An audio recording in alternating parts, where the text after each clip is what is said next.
Bismillahirrahmanirrahim. Assalamualaikum warahmatullahi wabarakatuh. Nama saya Ibu Irni Nurliani, guru dari SDN UAS 2 Kecamatan Pamengpeuk.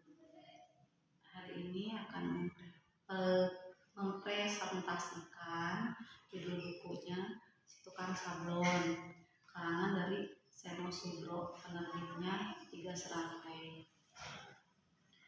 Saya tertarik sebetulnya membaca buku ini karena memang saya belum tahu seluk-beluk sablon dan apa isi ceritanya juga.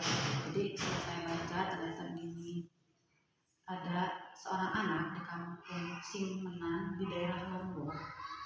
Setiap hari di sekolah dia mampir ke suatu kandang kuda punya Pak Wayan.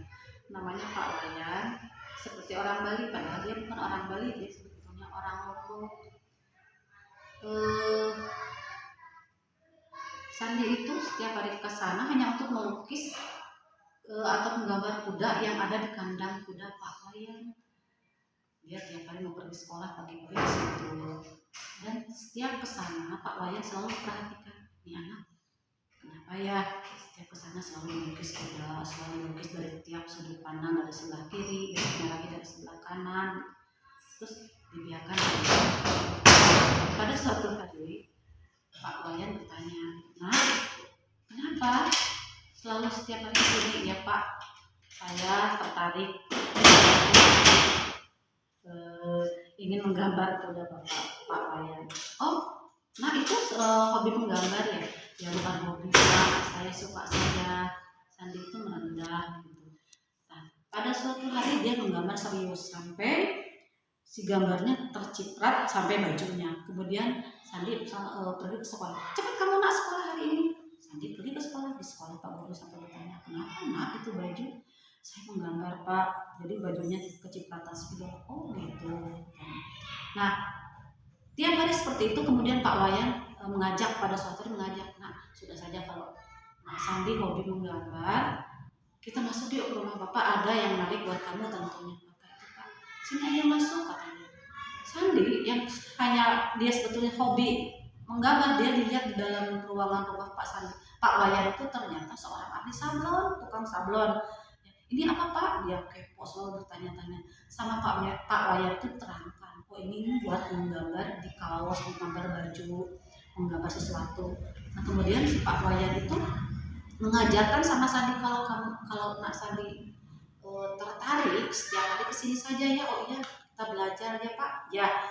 Nah, pada suatu hari Sandi berhasil membuat satu sablonan. Dia diberikan kepada Pak Gurunya sebagai hadiah tanpa membuat taman dari dia, tanpa memberitahu bahwa itu hadiah dari Sandi. Sampai gurunya bertanya-tanya, tapi dia tidak terus terang. Kemudian pada suatu waktu di sekolahnya ada lomba voli, lomba main bola.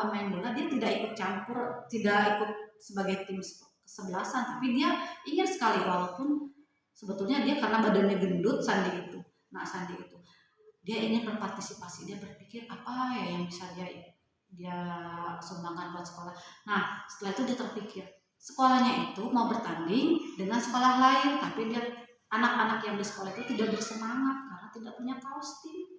Kemudian dia, nah ini saya ada ide, dia membuat kaos tim sekolah dengan tulisan SDN Pamengpeuk 2, terus untuk memakai gambar kalau tidak salah burung di sini, burung Raja Wali, kemudian pakai hiasan yang bagus. Kemudian dia diberikanlah kaos itu, karena pas waktu pertandingan anak-anak SD Ampenan 2 itu tidak bersemangat. Pas ketiga kemudian diberikan kaos oleh Sandi, bersemangat sekali, mereka gembira sekali sampai akhirnya menjadi juara, hal yang tidak disangka-sangka. Jadi Sandi pun ikut senang bahwa dia itu tidak berpartisipasi mengikuti lomba, tapi mengikuti memberikan kenang-kenangan buat teman-temannya yang lomba itu berupa kaos yang berhiaskan nama sekolahnya. Kemudian dari saat itu dia kemudian memanfaatkan keahlian dia, kebisaan dia untuk membuat sablon dengan sedikit-sedikit mencari tambahan uang dari orderan yang datang di rumah Pak Wayan. Dengan kebiasaan dia mencari uang, kemudian bisa menambah penghasilan untuk ibunya, kakaknya, dan juga teman-temannya. dia bisa memanfaatkan waktu luang yang dia punya untuk hal-hal yang bermanfaat. Jadi hikmahnya di sini adalah walaupun seorang anak yang memiliki keterbatasan ekonomi, keterbatasan waktu di sela-sela belajarnya, dia bisa memanfaatkan waktu tersebut untuk hal-hal yang sangat bermanfaat. Dia bisa menghasilkan uang, dia bisa menyenangkan teman-temannya di sekolah juga. Demikian saja review dari buku si tukang sablon ini. Assalamualaikum warahmatullahi wabarakatuh.